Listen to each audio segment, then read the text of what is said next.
This week in fear, the sun still rises, but is its orange glow a preview of heaven or hell? Nearly a month after the election, Americans are still dealing with the sudden realization that we all got plastered on November 8th and let a human YouTube comment fuck us. Some of us were into it, while others woke up and promptly vomited into the cupped hands of our nearest friends. Meanwhile, nearly half the nation who stayed at home reminded us, look, there were no good options at that bar. Any perceived conquest is actually a failure, and any failure isn't the end of the world. After all, we can always go to a new bar in 4 years and try to find somebody better. Understandably, all of those groups are pretty pissed off at each other right now. So we decided to get to the bottom of this and interview both Donald Trump and Hillary Clinton to get some more insightful sound bites about Actually, we're not doing that. We're not? Yeah, no, we're just gonna interview some regular people that have different views than us. Like on the street? Yeah. Is that even legal? Yeah. Then why didn't we do it before the election? Well, you know, it's hard. Yeah. It's not like you can just walk around outside with a giant sign that says, I could give you the take on Hillary, I could give you the take on Trump. okay. Trump has never had a drink in his life. Doesn't he have his own Sue liquor? these women. Huh? Doesn't he have his own brand of like champagne or I don't something? know. What's the most disturbing thing about Trump? Well, again, I'll say he's a maniac.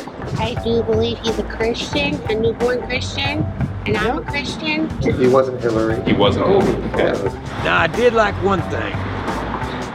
He said he was going to build a wall that the Mexicans couldn't jump over and go through with holes in them and all that and make them pay for it. I kind of like that. I can tell you about Hillary. She has raped women. It's easy to take the first crazy thing that comes out of a person's mouth and shut the conversation down. So like, when Fletcher said this, Then we got the towel heads over here now. it was tempting to just say, hey, screw you, racist, and move on to someone else. But we soon learned that buried beneath that foul linguistic gravy, there was a hearty steak full of fear. Fear of his friends losing their jobs, fear of dying in a terrorist attack. And you can hardly blame him. The media's been serving up its fetid fear sticks at the lowest prices ever this election season, and even the left-leaning folks were buying.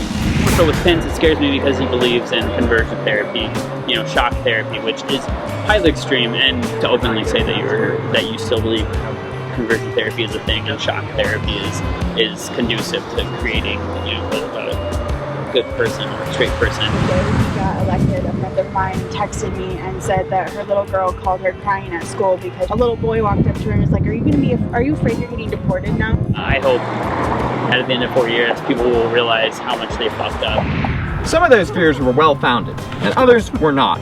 But the emotions behind them were real. And just like your wildly intoxicated friend Steven, who breaks down crying and screaming Nietzsche quotes at the entire bar, God is dead.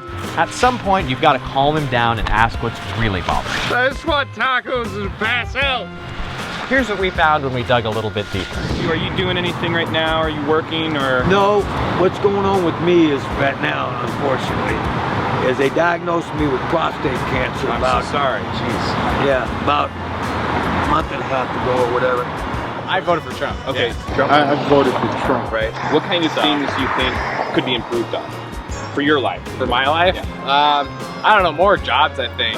What I hope for the United States is more jobs for people. More jobs. Yeah. Like They're taking our jobs, they're getting interest-free loans. I don't think there's nothing that everybody should be afraid of with Trump being the president. The major goal I see is more jobs and that will for a lot of people. Obama added 16 million jobs, reversing the rapid job loss rate he inherited with the recession. By many other indicators, the economy has improved since 2008, but the lower and middle classes aren't experiencing the benefits. When we ask for more jobs, we're really asking for an improved standard of living.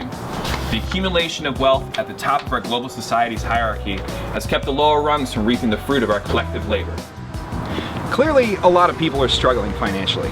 And to some of them, a charismatic and successful businessman is their best bet at finding a solution. But once you clear all of the gravy off of the fear steak and dig in, you'll find out pretty quickly It's completely full of shit. Hundreds of former employees and contractors have accused Donald Trump and his businesses of failing to pay them for their work.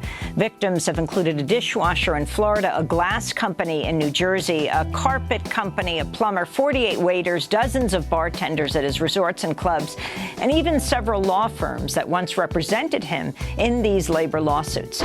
So what have we learned today? We've learned that even though there are plenty of exceptions, most of the time, talking to people who you disagree with is not that scary. And even though it's going to take more than a few hours of discussion to figure out how we got into this mess, I'm glad we started.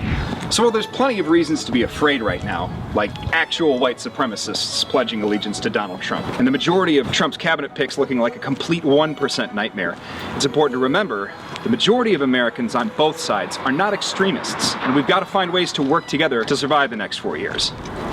Yeah, or at least survive until Trump decides he's tired of all the protests and decides to nuke the earth out of spite. It's actually a real possibility. Yeah, it's terrifyingly true. Well, as long as our imminent demise is lurking somewhere out there on the horizon, we'll see you next time on This Week in Fear.